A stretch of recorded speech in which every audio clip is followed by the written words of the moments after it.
write the report, finish the homework, get that site online. We've really got to get that thing done, whatever that thing is. So we write it on the fridge, come back later. Maybe it's in our task manager. We come back to it later. Now's not the right time. I don't feel like it. I don't want to do it. I actually do have other things to do. So we put it in bold. We circle it. We add a due date. Something. I'm still not doing it. Now what?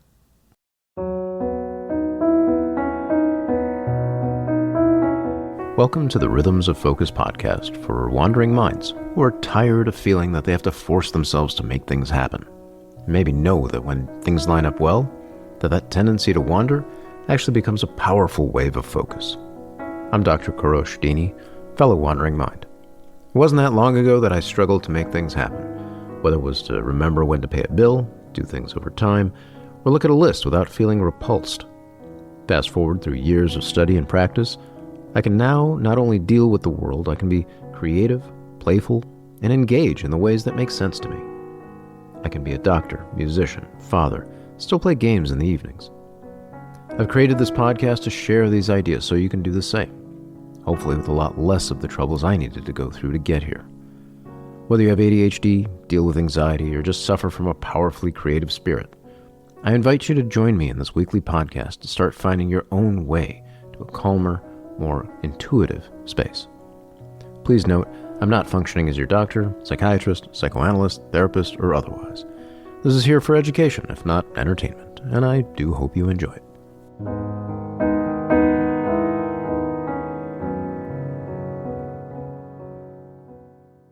There are those who argue that wandering minds are incapable of action unless the interest is there. This is what's called the, quote, interest-based nervous system. While there is some truth in this, it's no way the complete story. If we stop there, we're effectively saying we have no free will, and I simply don't buy it. So let me come out with the punchline right now. When we run into something we don't want to do right now, and we can't do right now, sometimes we'll yell at ourselves, shame ourselves, ask someone else to tell us to do the thing. The reason isn't simply that we don't have interest. It's because we do not trust ourselves. We may not even have reason to trust ourselves. We may have failed repeatedly to get ourselves going. But even more than not trusting ourselves, it's that we don't trust our future selves either. There is someone else, some vague idea of someone in the future that we could just shuffle things off to. That person we write the note for, build that list for, add things to a calendar, carefully design some new productivity app into some blessed magnificence. It's for that future self, who we don't trust. Trying isn't just about interest. If we want to build trust, we need to take risks. We need to risk, once again, can we trust ourselves to do a thing? A profoundly vulnerable challenge. So what do? One path is in a practice that I suggested in Module 4, namely a visit. In brief, this is where we either bring something in front of us or go to it and fully be there for a brief moment. Maybe for a single deep breath, whatever it would feel like to experientially feel like you were there. So it's not just like tap and run. It's a fully be there for a moment. And at that point, you can leave it, you can set it aside anytime you like. Simple. Might even seem like nothing is happening there. What's the point? And I also get into that in Module 4. Suffice it to say here, a whole lot. But for now, I want to do two more things. I want to expand it by turning it into a daily invite, and then secondly, take a look under the hood when we do that in a daily way, at least in regards to trust. To get through this, to help you understand this a little, I'd like to invite you to participate. Consider something that you might want to pay a visit to. Could be something easy, difficult, something you're procrastinating on, something you really want to get to. Work, play, doesn't matter. There's no wrong answer, and you can always change your mind. And if you don't do it right now, and that's fine too. Maybe you'd rather do it some other time. But if you do have something in mind, it might help you picture a little better what's going on here. Before we get to a daily invite, we can create a single invitation. by using this word visit.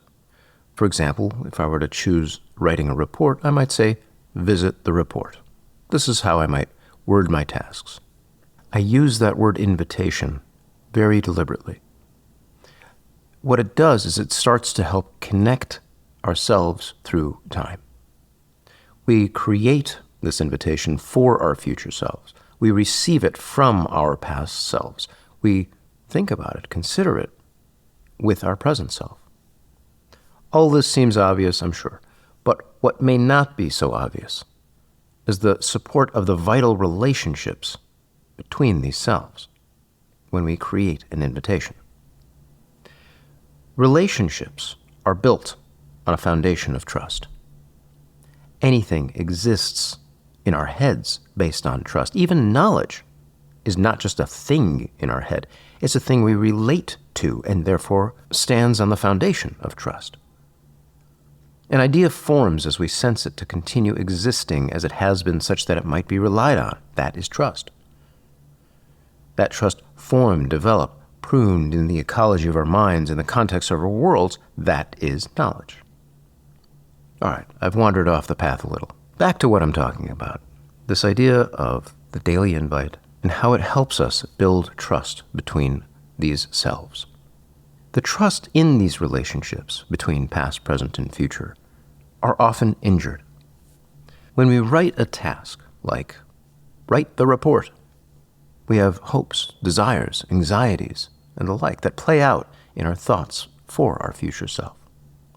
When we see that task, write the report, and say, that past self, they have no idea who I am. We might feel angry, sad. We might feel that we can't follow through, and even feel defeated in that moment. In other words, this injury that I'm talking about between these relationships are sensed in the emotions that hit us. They are emanating from that injury. Our past, present, and future selves communicate through time by emotion. We feel the future through desire and fear. We feel the past through stories that resonate into the present. It's on these relationships, these emotions that create the sea, that the ship of agency, that sense of self and decision rests. Now, I know that sounds very theoretical, but I hope this starts to paint the picture for you. It can be bad enough as is. But when we don't trust ourselves to follow through on something, when we feel like we cannot because the conditions simply won't let us somehow, our emotions have us in this storm, we might even try to find ways to leverage these very emotions against ourselves to make us do the work. In writing write report, in all bold, yelling at our future self to act, trying to use shame, asking others to make us do things, waiting until pressure builds to act. It's all because we do not trust our future self to be able to decide and engage on their own. So we deliberately create waves of urgency, anxiety, shame, fight and flight, and more in order to make us move forward. In this way, our emotions are being used as drivers much more than perhaps the messengers that we'd rather them be. In this present moment, as we sense these pushes and pulls against wherever we feel in this moment, whatever we feel right now to be meaningful, enjoyable, whatever we feel like, I'd like to do this, this seems to be important, even if that's simply to rest. That's our agency. That's this vital aspect of life and humanity within us. It's being rejected. It's being pushed. It's being hit. That vital part of who we are that can take the world, consider what's meaningful in this moment, decide and engage, even if that's, again, to do absolutely nothing, cries out. It says, I want to be, I am. As I described in episode 9, that cry is often heard as, I don't wanna, or I can't be bothered. It means I am human, I am here. Screw the forces against me, including the ones that I've created myself. In this way, the I don't wanna feelings are so much more complex and powerful than I think we often give them credit. And this is what I mean by an injured sense of agency. These waves bashing into us, our rejection of them, our stumbling through, invoking fight or flight through urgency and deadlines, each injure us, making it difficult to act when and where we wish. We lose a sense of confidence in ourselves. But I'm willing to bet that there are times that you have encountered care and play. Somewhere in your life, you've stumbled into those moments where joy and meaning and discovery and more all were there, even without a deadline. Maybe you even did it with something that was work or school related or something that had someone else involved. It's in those moments that I believe that we tend to not only do good work, but we do meaningful work. We find mastery. These emotions of care, play, curiosity, discovery, engagement, all tend to more smoothly be available, caringly engaged, when anxiety and these other negative emotions are at least relatively low or within some kind and caring window themselves. It's where the challenges there are meeting us, where we are. Now, I've painted the picture where these waves are hitting us, as if we have no influence over them, but we do. Our influence there, however, is subtle. It's made over time, because trust develops over time. Trust is a developing belief that something will continue to behave as it has been, such that it might be relied on. We cannot force it into being. So then how do we begin to develop that trust, so that this boat of agency is not smashed by the emotions, but instead encouraged, guided, maybe even aligned with our intentions, also known as motivation? Well, this is where I return to this punchline that I started with, this practice of a daily invite. As I said earlier, when we create an invitation, we begin a connection between ourselves through time. Depending on how we consider it, we are caring for our future selves. Depending on how we receive it from our past selves, we might even honor them. And depending on how we consider it in the present, we might even respect ourselves. To begin this relationship of trust, we practice honoring our past self by showing up to whatever it is we had invited ourselves. We pay a visit. But because a visit is only a single deep breath in length, it is much easier to pay that visit and leave, rather than having forced ourselves to be there for some arbitrary length of time or for some arbitrary amount of work to be done. While we are there, we have our full faculties with us. We can respect ourselves. We can think about what's there.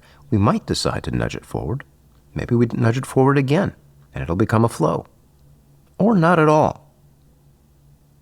Even if we simply do not want to do that work, those I don't want to feelings perhaps, or raging for reasons we cannot possibly think of, by showing up at that invitation, that host's home, as if they were a good friend, a relative, whomever, and we might say, "Thank you for the invite, but no, I won't do this today." You will have honored that person. Honoring that past self, that person who created that invitation, using a visit, begins developing the relationship of trust. Now, if you're not done with the work or play at the end of that visit, you may want to think about extending another invitation to tomorrow's future self to do it again. And if you do that on a daily basis, you leverage the daily cycle. Now, you may not want to do it again. You may simply say, "I want to set this aside," and that's fine. But maybe continue the practice by extending an invitation for something else. To simplify this in some practical manner, consider creating a one-thing list. Maybe use a habit tracker, an app with a repeating task, a marking on a calendar, among other possibilities. Doing so makes it very easy to wrap up at the end of a visit. You're there, you might want to step away, mark it complete, and have it come back the next day. Using this method, I've often beaten deadlines by wide margins. But more importantly, I've developed a sense of trust in myself, which is where the ability to start charting your own waters begins.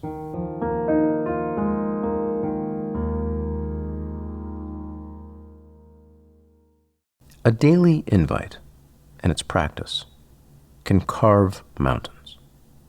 days, months, years, it can lead to wonderful crafts and feats. One of these, for me, has been in learning to play and perform the pieces of Beethoven.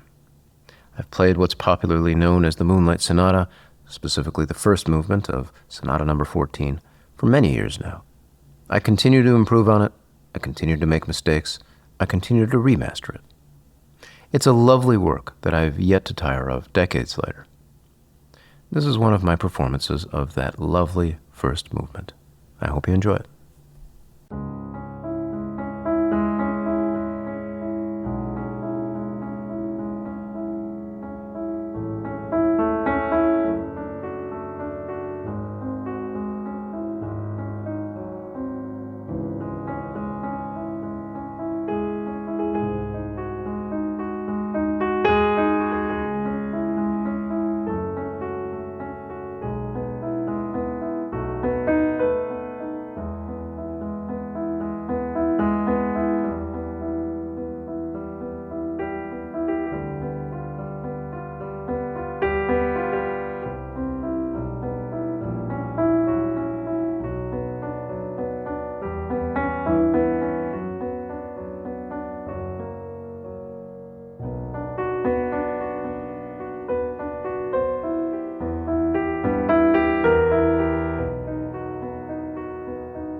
If you've enjoyed what you've heard today, kindly subscribe, rate, review with whatever app you're using.